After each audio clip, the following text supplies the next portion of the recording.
الحمد لله وكفى وسلام على عباده الذين اصطفى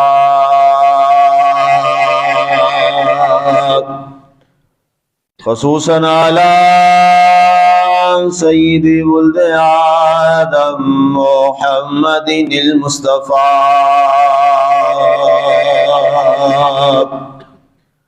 والمجتبى والمرتضى وعلى آله وأصحابه لنا مقتدى أما بعد فأعوذ بالله من الشيطان الرجيم بسم الله الرحمن الرحيم والسابقون الأولين من المهاجرين والأنصار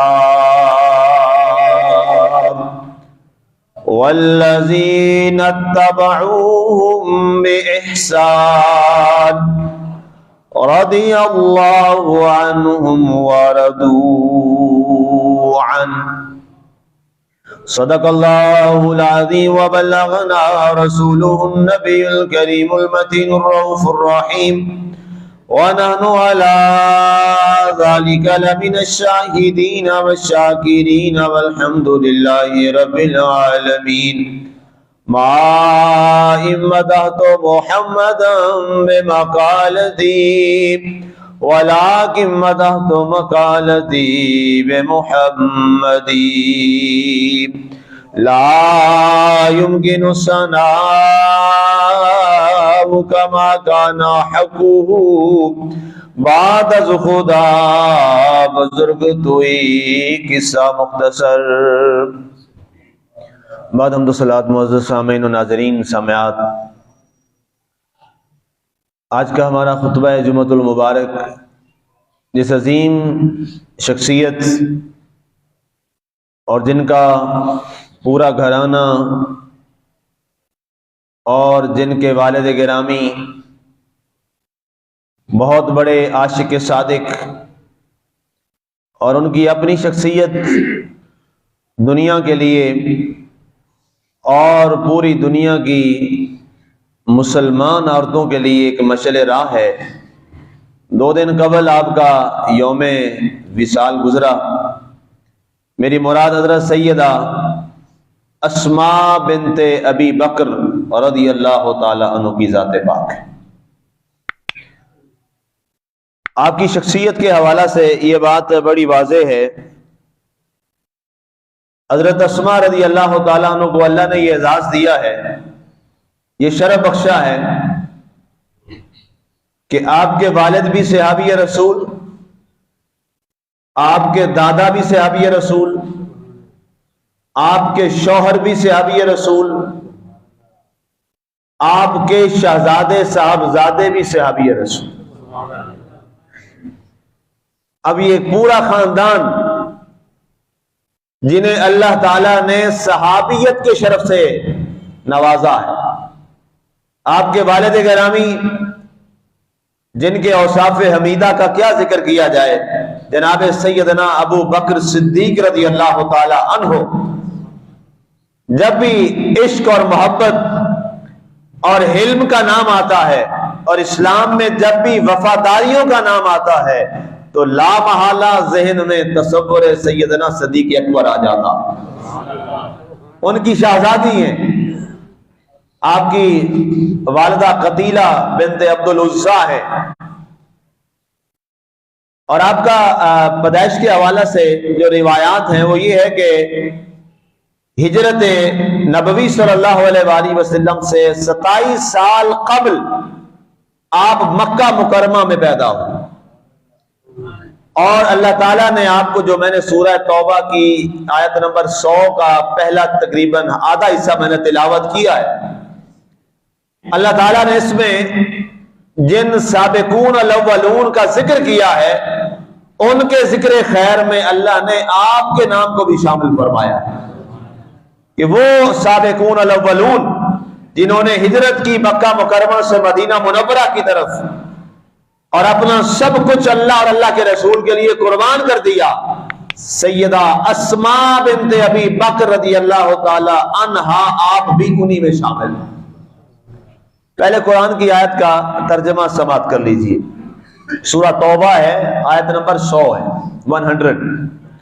رب ذوالجلال نے ارشاد فرمایا والسابقون الاولون من المہاجرین والانصار، فرمایا مہاجرین اور انصار میں سے جو سب سے پہلے سبقت لے جانے والے ہیں، سب سے اور پہلے ہیں سابقون الاولون، فرمایا ان کا، اور پھر اس کے بعد وہ لوگ والذین اتبعوہم بإحسان، اور جنہوں نے احسان و بھلائی کے ساتھ ان کی پیروی کی، ان کے راستے پہ چلے، ان کا مقام یہ ہے رضی اللہ عنہم ورضوا عنہ، وہ اللہ سے راضی ہو گئے، اللہ ان سے راضی ہو گیا۔ ان کا درجہ اور مقام یہ ہے، گویا سابقون الاولون وہ صحابہ، وہ عظیم ہستیاں، وہ صحابیات جو سابقون الاولون میں آتے ہیں، یاد رکھیے گا ان کے مقام کو بعد والے نہیں پہنچ سکتے۔ یہ بڑا واضح موقف ہے جو میں دینا چاہتا ہوں۔ ایک شاپر میں سب کو بند نہیں کیا جا سکتا۔ لوگ یہ اس چیز کو بھول جاتے ہیں، اصل میں قرآن سے انہیں وہ شناسائی نہیں ہے۔ قرآن نے جو سب سے پہلے سابقین تھے ان کا درجہ سب سے بلند رکھا ہے۔ یہ قرآن ہے۔ جنہوں نے قرآن کا مطالعہ نہیں کیا، اردو کی 2-4 کتابیں لیں اٹھائیں، جناب فلانا 12 تقریریں، ذوق خطیب، شان خطیب اور فلاں پتہ نہیں کیا کیا اردو بازار میں آگی کتابیں اردو والی۔ اسلام اردو میں نہیں ہے، ہاں جی یہ سمجھیں، اردو میں اسلام نہیں ہے۔ اسلام سارا جو ہمیں اس کا ماخذ ہے، سورس کیا ہے، وہ عربک میں ہے، عربی زبان میں۔ جنہیں عربی آتی نہیں ہے تو وہ آ کے اسلام کے جب معاملات بیان کریں گے تو بربادی نہیں پھرے گی تو اور کیا ہوگا۔ وہ 2-4 کتابیں اٹھائیں اور جمعہ پڑھانا شروع کر دیا، تقریریں شروع کر دی، ایک اردو کی کتاب پکڑی سامنے رکھ کے بولنا شروع کر دیا۔ یہ مذاق ہے اسلام؟ مذاق بنا لیا ہم نے اسلام کو۔ اور بھائی دنیا کی ایک چھوٹی سی کتاب ہے انگلش کی جو ہماری زبان نہیں ہے، اس کو پڑھنا ہو، کسی بچے کو پڑھانا ہو تو سب سے پہلے کیا کہتے ہو؟ یار کم از کم ایم اے انگلش تو ہونا چاہیے۔ اس بچے کو پڑھانے والا ایم اے انگلش ہو، اس کی کمانڈ ہو سلیبس پر، اس کی کمانڈ ہو زبان پر، اس کی پوری کمانڈ ہو ٹیچنگ پر، ہاؤ ٹو ٹیچ، اس کو سب پتا ہو۔ تو اپنے پہلی کے بچے، دوسری اور تیسری کے بچے کو پڑھانے کے لیے ایسے نہیں کرتے ہو۔ میرا تو شعبہ ہے، مجھے پتا ہے، پوری تحقیق کی جاتی ہے۔ اچھا جی آپ نے بیچلر کہاں سے کیا، آپ نے جی ماسٹر کہاں سے کیا، آپ کے اساتذہ کون سے تھے؟ اچھا اس کے بعد پتہ چلتا ہے پڑھانا کس بچے کو ہے؟ 4تھی کلاس والے بچے کو۔ 4تھی کلاس کے بچے کے لیے تو اتنی تحقیق کرتے ہو زبان پڑھانے کے لیے۔ اسلام اتنا سستا رہ گیا، جس کا دل کرے اس کو لگا لیتے ہو آگے۔ ایسا ہی ہے نا جی، اس لیے تو بربادی ہو گئی، اس لیے تو تباہی ہو گئی۔ اپنے بچوں کی باری آئے تو 4تھی کلاس کے لیے اتنی تحقیق، اور اسلام کی باری آئے تو سفیداریوں والے بھی نہیں خیال کرتے کہ جناب ہم نے کس کے پیچھے جمعہ پڑھنا ہے۔ یہ سوال ہے کہ نہیں ہے؟ اور طلب ہے کہ نہیں ہے؟ بچہ انگریزی نہیں پڑھے گا تو کچھ قیامت نہیں آ جائے گی، اور خدا نہ خواستہ اسلام کو کینچی پڑھ کے ایمان کو پڑھ گئی تو ہر چیز بیڑا غرق نہ ہو گئے۔ آج میں صبح اللہ صاحب سے میں بات کر رہا تھا، ہمارے ہاں ایک جملہ بولا جاتا ہے جی نماز ہی پڑھنی ہے باہیں اس مسجد سے پڑھ لو، باہیں اس مسجد سے پڑھ لو۔ میں نے کہا اسی نے ہماری تباہی پھیری، اسی لیے ہماری بربادی پھیری ہے۔ بھائی نماز وہاں پڑھو جہاں سے تمہیں قرآن صحیح سمجھ آئے، جہاں سے تمہیں دین صحیح سکھایا جائے، جہاں تمہیں پتا ہو کہ کوئی دین بتانے والا ذمہ دار ہے۔ جب یہ سوچ ہوگی کہ جناب 2 نمازیں پڑھنی ہے، خطبہ ٹھیک ہے، پھر ایسے ہی ہوگا۔ اب سنیے جو میں نے عرض کیا، والسابقون الاولون، یہ قرآنی نظریہ ہے۔ ایک وہ ہیں، قرآن خود کہتا ہے، جو فتح مکہ سے پہلے ایمان لائے، اور ایک وہ تھے جو سب کچھ دیکھ کے ایمان لائے۔ زمین و آسمان کا فرق ہے۔ آپ کیسے کہہ سکتے ہیں سارے برابر؟ نہیں کہہ سکتے۔ یہ تقسیم کس نے کی ہے؟ خود اللہ نے کی ہے۔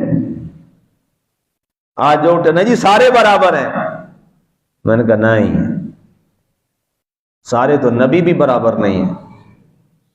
قرآن کی آیت ہے کہ نہیں ہے؟ تیسرا پارہ گھر میں اٹھا کے دیکھیے گا، آغاز ہی یہیں سے ہے، تلک الرسل فضلنا بعضهم علی بعض، ہم نے بعض رسولوں کو بعض پر فضیلت دی ہے۔ اگر میرے سامنے کوئی یہ کہے کہ جناب سیدنا محمد رسول اللہ صلی اللہ علیہ وآلہ وسلم اور جناب سیدنا موسیٰ علیہ السلام یا عیسیٰ علیہ السلام یا ابراہیم علیہ السلام یا جناب نوح علیہ السلام دونوں برابر ہیں، میں تو اس کو مسلمان بھی نہیں سمجھتا جب تک میں یہ نہ کہوں، عقیدہ دے لوں اور خود عقیدہ نہ رکھ لوں کہ میرے نبی، میرے رسول، میرے محبوب سارے نبیوں سے اعلیٰ اور افضل ہیں۔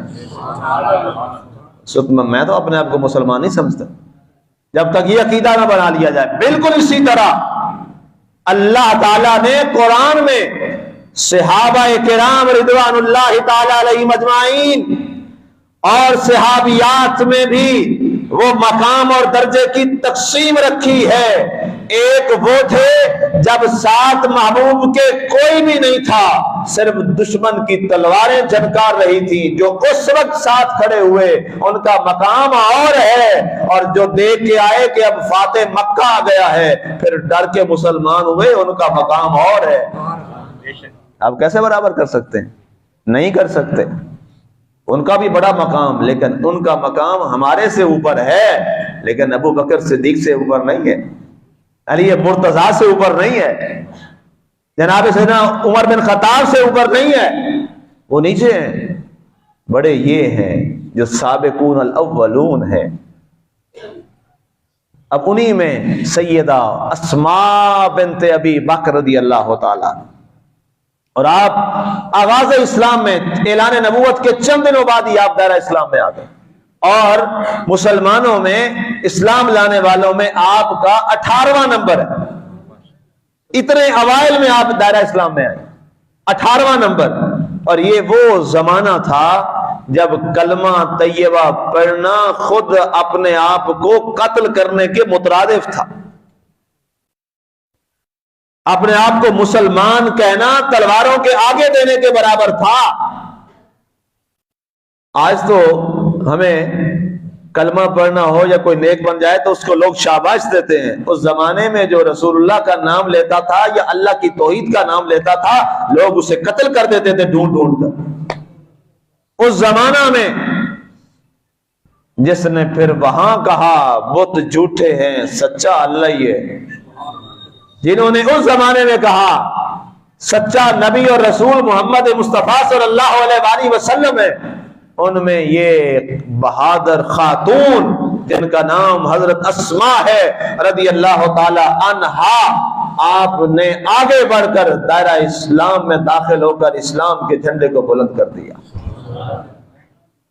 اور آپ کی شادی حضرت سیدنا زبیر بن عوام رضی اللہ تعالیٰ عنہ سے، جو اشرا مبشرہ میں، اتنا بڑا مقام ہے آپ کے شوہر کا جو اشرا مبشرہ میں ہے، اور یہ حضرت سیدہ طیبہ زوجہ رسول ام المومنین حضرت خدیجہ الکبریٰ کے سگے بھتیجے تھے۔ حضرت عوام جو ہیں یہ بھائی تھے حضرت خدیجہ الکبریٰ رضی اللہ تعالی عنہ۔ اتنا قریب کا رشتہ ہے، اتنا قریب کا تعلق ہے۔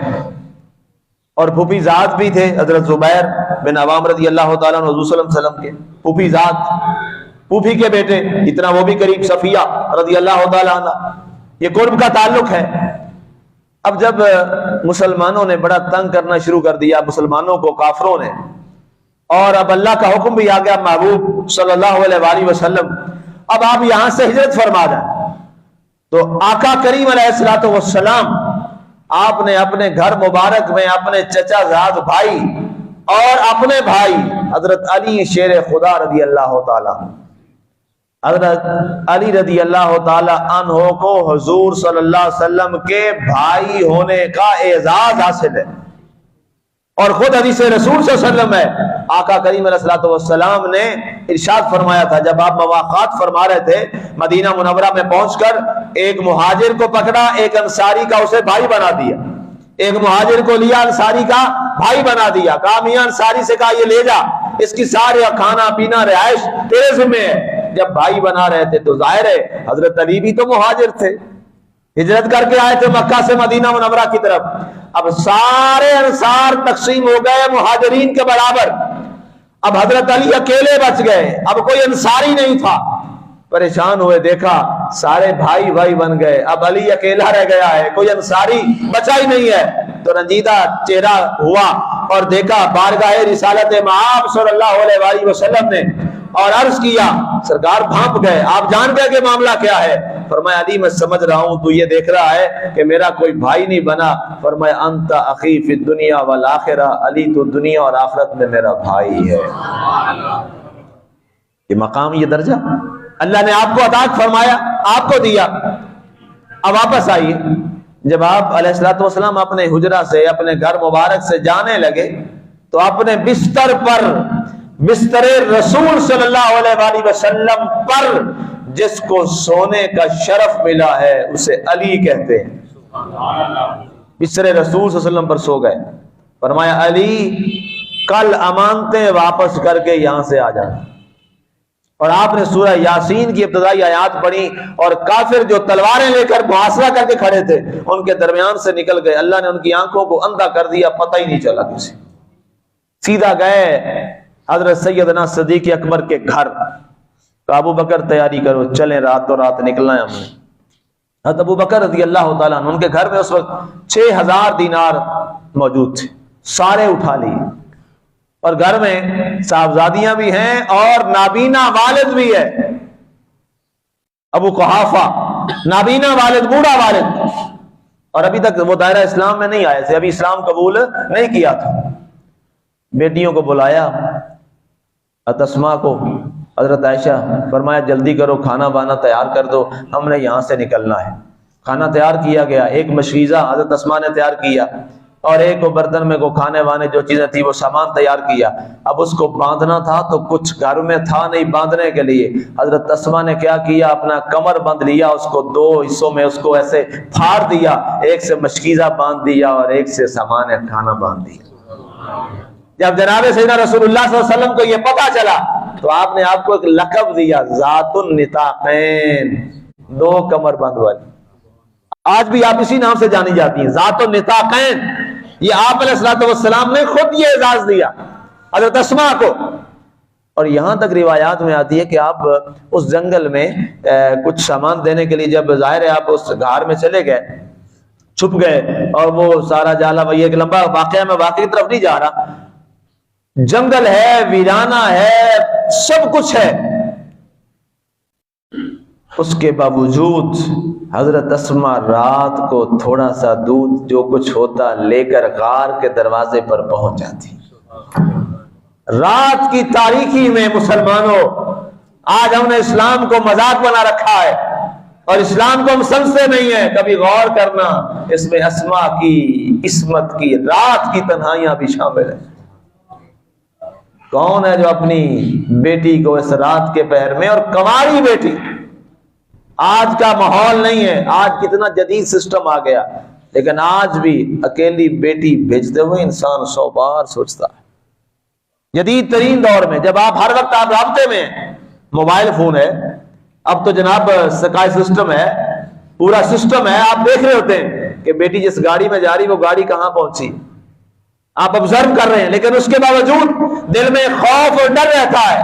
لیکن وہ زمانہ جب یہ کچھ بھی نہیں تھا, لیکن رات کی تنہائی میں, اور بیابان ویرانے, جنگل بیابان, شیر اور چیتے اور جناب سانپ اور کیا کیا مسائل, لیکن حضرت اسماء تیری عظمت کو سلام, اس رات کی تنہائیوں میں بھی حضور علیہ الصلوۃ والسلام کے لیے اپنا وہاں سے بکریوں کا دودھ وغیرہ کھانا راشن لے کر غار میں پہنچا رہے. کیا موسنا ہے اسلام کی. حضرت اسماء رضی اللہ تعالیٰ عنہ. اچھا, جب یہ واقعہ ہو گیا, رات کو نکل گئے, کافر آئے, اندر گھسے آپ کے گھر میں, کہ ابھی تک کوئی باہر آیا نہیں دیکھا, تو بستر مصطفیٰ صلی اللہ علیہ وسلم پہ حضرت علی سوئے. آپ کو بڑا زدوکوب کیا, مارا, کہا محمد کہاں ہے, ہمیں بتاؤ. کہا مجھے تو سونے کا حکم تھا, میں یہاں سو گیا, مجھے نہیں معلوم وہ کدھر ہے, میرے ساتھ جو کرنا ہے کر لو. وہاں سے ابو جہل بڑا تیز تھا, بڑا ترار قسم کا آدمی تھا, اس کا نام ابو جہل مشہور ہو گیا، لیکن تمام مورخین نے یہ لکھا ہے عرب میں جو چند ایک دو لوگ بہت پڑھے لکھے تھے، ان میں سب سے زیادہ پڑھا لکھا یہ عمر بن ہشام تھا، جس کو ابو جہل کہتے ہو نا۔ ابو جہل نام تو نہیں ہے اس کا، یہ تو اس کی کنیت ہے، نام تو اس کا عمر تھا، عمر بن ہشام۔ یہ پڑھا لکھا تھا پورے عرب میں سے، فوراً بھانپ گیا کہ اگر اس گھر میں نہیں ہے، یہاں پہ نہیں ہے، تو ابو بکر کے گھر میں ہوں گے۔ دوڑا سیدھا گیا حضرت ابو بکر صدیق رضی اللہ تعالیٰ عنہ کے گھر میں، دروازہ بجایا تو دروازہ کھولنے والی حضرت اسماء تھی رضی اللہ تعالیٰ عنہ۔ پوچھا بتاؤ تمہارا باپ کہاں ہے؟ کہا گھر پہ نہیں ہے، رات سے گھر پہ نہیں ہے، دیکھ لو۔ محمد کہاں ہے صلی اللہ علیہ وسلم؟ کہا وہ بھی نہیں ہے گھر پہ۔ اس کو یقین ہو گیا کہ اب یہ دونوں کہیں نکلے ہوئے۔ تو مورخین نے لکھا ہے کہ ظالم ابو جہل نے حضرت اسماء رضی اللہ تعالیٰ عنہ کو زوردار تھپڑ مارا۔ کہا بتاؤ کہاں ہے؟ کہا مجھے نہیں معلوم، مارنا ہے مار دو۔ سبحان اللہ، سید اسماء تیرے کیا احسان ہے اسلام پر، کیا احسانات ہیں۔ دادا نابینا ہے، دو بہنیں ہیں، حضرت عائشہ صدیقہ رضی اللہ تعالیٰ عنہ اور حضرت اسماء اس گھر میں، کوئی اور مرد نہیں، ایک مرد ہے وہ نابینا بوڑھا دادا جان۔ تو جب بیٹھے تو دادا جان نے کہا، ابو قحافہ نے، ابھی ظاہر مسلمان ہی ہوتے، کہا اسماء تیرے باپ نے بھی عجیب معاملہ کیا، ہمیں تنہا بھی کر گیا، اکیلا بھی چھوڑ گیا، اور جو گھر میں دولت تھی وہ بھی ساری ساتھ لے گیا۔ کہا دادا جان ایسا نہیں ہے، ابا جان بہت دولت چھوڑ گئے ہیں۔ کہا کدھر ہے؟ اپنا وہ دوپٹہ لیا، اس میں پتھر رکھ دیے، اور جہاں وہ آپ اشرفیاں رکھتے تھے، دینار رکھتے تھے، دراہم، وہاں جا کے رکھ دی، اور دادا کو پکڑ کے لائیں۔ کہا یہ دیکھ کے ہاتھ اتروں لگایا، کہتے ہاں ابھی تو بہت دولت پڑی۔ یہ بھی عورتیں ہیں، یہ بھی عظیم بیٹی ہے، واہ! شور سے مچانا چاہیے تھا، بیٹیاں تھیں، لیکن تسلی کس کو دے رہی ہیں؟ اپنے دادا کو، حضرت اسماء۔ اور پھر اس ماں نے، سبحان اللہ سبحان اللہ، کیا مقام اور درجہ ہے۔ جب ہجرت کر کے گئیں وہاں، تو ہوا یہ کہ کئی عرصہ تک مسلمانوں کے ہاں کسی کو اولاد نہ ہوئی، تو مدینہ منورہ کے یہودیوں نے تانا دیا، کہا ہم نے مسلمانوں پہ جادو کیا ہے، اب یہ بے نسل ہو جائیں گے، ان کی نسل ختم ہو جائے گی، ان کی نسل منقطع ہو گئی، ہم نے جادو کیا ہے۔ اللہ تعالیٰ نے سب سے پہلے جن کے گھر بیٹا عطا کیا وہ حضرت اسماء تھیں۔ آپ کے گھر ایک شہزادہ پیدا ہوا، مسلمانوں میں خوشی کی لہر دوڑ گئی، سارے مسلمان اکٹھے ہوئے، کہا یہ بیٹا ہمیں دیجیے۔ بیٹے کو اٹھایا اور بارگاہ رسالت مآب صلی اللہ علیہ وآلہ وسلم میں لے کے گئے، کہا آقا اللہ نے کرم کیا ہے، یہودیوں کو شکست فحش دی ہے، اور حضرت اسماء کے گھر میں یہ بیٹا ہوا ہے۔ سرکار دو عالم صلی اللہ علیہ وسلم نے اس بیٹے کو لیا، ایک کھجور منگوائی، اس کو اپنے منہ میں چبا کر، اس کے بعد لعاب دان ان کے پیٹ میں، ان کے لبیں جو گٹی ڈالتے ہیں وہ ڈالی، اور فرمایا ہم نے اس کا نام عبداللہ رکھ دیا، اور یہ عبداللہ بن زبیر بنے، حضرت عبداللہ بن زبیر رضی اللہ تعالی عنہ۔ اب اس کے بعد سبحان اللہ، کیا عبداللہ بن زبیر بھی سبحان اللہ کیا مقام ہے۔ جب آپ کا وصال ہو گیا، آپ نے بڑی لمبی عمر ماشاءاللہ پائی، اسماء بنت ابی بکر رضی اللہ تعالیٰ عنہ نے، لیکن جو آج کی مسلمان خواتین کے لیے آپ کا کریکٹر ہے، ماؤں کے لیے، بہنوں کے لیے، بیٹیوں کے لیے، بیوی کے طور پر، وہ بڑا قابل توجہ ہے، جو میں سمجھانا چاہتا ہوں۔ جہاں تک میری آواز جا رہی ہے سوشل میڈیا کے ذریعے، خواتین اس بات کو سنیں۔ جب یہ یزید لعین فرما روا بنا، تخت پہ بیٹھا، تو اس کو یزید کے باپ نے کہا 3 لوگوں سے بڑا باخبر رہنا، ایک عبداللہ بن عمر سے، ایک عبداللہ بن زبیر سے، اور ایک حسین بن علی سے۔ اگر اپنی ریاست بچانا چاہتا ہے تو عبداللہ بن عمر جو ہے وہ ایک ایسا آدمی ہے کہ عبادت میں مگن رہتا ہے، اس کی تو خیر ہے، لیکن عبداللہ بن زبیر جو ہے اس کے اندر اسماء بنت ابی بکر کا خون ہے، اس کو سنبھالنا بڑا مشکل ہے تیرے لیے، اور اس سے بڑھ کے خطرناک آدمی ہے۔ یہ تاریخ کے اوراق میں لکھا، اس کا نام حسین بن علی ہے، اس کو اپنے راستے سے ہٹا دینا وگرنہ تیری ریاست کو نہیں چلنے دے گا۔ اب عبداللہ بن زبیر کو اس نے ہٹ پہ رکھ لیا۔ عبداللہ بن زبیر رضی اللہ تعالی عنہ جب وہاں سے آپ مکہ میں تشریف لے آئے اور کعبہ کے اندر سے لے گئے تو اس نے وہاں پہ گورنر سے کہا، یزید لعین نے، کہ کعبہ پر پتھراؤ کرو۔ جس یزید کے یہ قصیدے آج گاتے ہیں نا، ان یزید کے قصیدے گانے والوں کو سمجھ لینا چاہیے کہ پھر کعبے پر منجنیق سے پتھر پھینکنے والوں میں آپ بھی شامل ہو جائیں گے۔ اس نے کعبہ پر پتھراؤ کیا، کعبہ کو شہید کیا اس یزید ملعون نے۔ اس کی پھر بھی تعریفیں کرتے ہیں یہ لوگ۔ مسجد نبوی میں گھوڑے کس نے بندوائے تھے پتہ ہے؟ اسی بدبخت نے۔ پتہ کتنے دن مسجد نبوی میں اذان نہیں آئی؟ 7 دن تک اذان نہیں آئی مسجد نبوی میں۔ آج کوئی ایک وقت کی اذان ہماری مسجد میں بند کروا کے دیکھے، جانے نہ دے دیں ہم۔ اور جس نے مزور کی مسجد میں بند کروائے ہو، یہ تاریخی حقائق ہیں، ان کو دیکھا کیجئے، سنا کیجئے، خود پڑھا کیجئے۔ اس کے بعد آپ بچ گئے، نہیں شہید کر سکا۔ اس کے بعد اس ملعون کے بعد عبد الملک بن مروان یہ بادشاہ بن گیا اور اس نے حجاج بن یوسف ثقفی اس کے ذمہ لگایا کہ جیسے ہو سکتا ہے عبداللہ بن زبیر کا سر چاہیے ہمیں۔ اور سنیے جو ماں کا کریکٹر میں بتانے لگا ہوں، ماں کی محبت بڑی کمال ہوتی ہے اولاد کے ساتھ۔ ماں کیا چاہتی ہے؟ ہمیشہ مائیں دعا کرتی ہیں، ہم نے بھی اپنی ماں سے یہی سنا ہے، آپ نے بھی سنا ہوگا۔ جو بزرگ بیٹھے ہیں جن کی مائیں اللہ کیا چلے گی، وہ بھی یہ کہتی ہوں گی، اللہ مجھے کبھی اولاد کا دکھ نہ دکھائیں۔ ایسے کہتی کہ نہیں کہتی؟ ہمیں ہمیشہ یہ ماؤں سے یہ جملے سنے ہیں کہ اے اللہ مجھے دکھ آ جائے، کبھی اولاد کا دکھ میں اپنی نگاہوں سے نہ دیکھوں۔ اور یہ بھی کہتی مولا میرا جنازہ میری اولاد اٹھائے، اولاد کا جنازہ میں نہ دیکھوں۔ یہ مائیں دعا کرتی ہیں۔ کائنات میں ایک ماں ہے جس کا نام اسماء بنت ابی بکر ہے، جس نے کہا تھا اے مولا مجھے موت نہ دینا جب تک عبداللہ بن زبیر کا جنازہ نہ میں دیکھ لوں۔ ایک ماں ہے، کوئی اور ایسی ماں نہیں، جس کا نام اسماء بنت ابی بکر ہے۔ کہا، بلایا، فرمایا بیٹے تو زبیر کا بیٹا ہے، اسماء کا لخت جگر ہے، اس ظالم کا ڈٹ کے مقابلہ کرنا ہے اور میں دیکھنا چاہتی ہوں کہ اللہ تجھے شہادت کی موت عطا فرمائے۔ واہ ماں تیری عظمت کو سلام۔ آئے ملنے آئے آخری بار جب یہ جنگ کرنے کے لیے نکلے، یہ اس کے خلاف حجاج بن یوسف کے ثقفی، یہ اموی خلیفے ہیں، سارے اموی بادشاہ ہیں، ظالم۔ آئے ماں کو ملے تو ماں کو تھوڑا سا ایک وہ چبھن ہوئی۔ کہا بیٹا یہ کیا ہے؟ آپ کی عمر تقریباً 100 سال کے قریب ہونے والی تھی، بوڑھی تھی۔ کہا اماں جان یہ میں نے زیرہ پہن رکھی ہے۔ فرمایا زیرہ پہ اعتماد کرتا ہے، رب پہ نہیں کرتا، اتار دے اس زیرہ کو بھی، جا آستینے چڑھا کے دشمن اسلام سے لڑ۔ اور بیٹا بھی پھر عبداللہ بن زبیر تھا جس کو گڑتی کس نے ڈالی تھی؟ رسالت مآب صلی اللہ علیہ وسلم۔ تلوار لی، آستینیں چڑھا لی اور دوڑ گئے۔ کئی فوجیوں کو قتل کیا وہاں، ان کے جو اموی فوجی تھے ان کو واصل جہنم کیا۔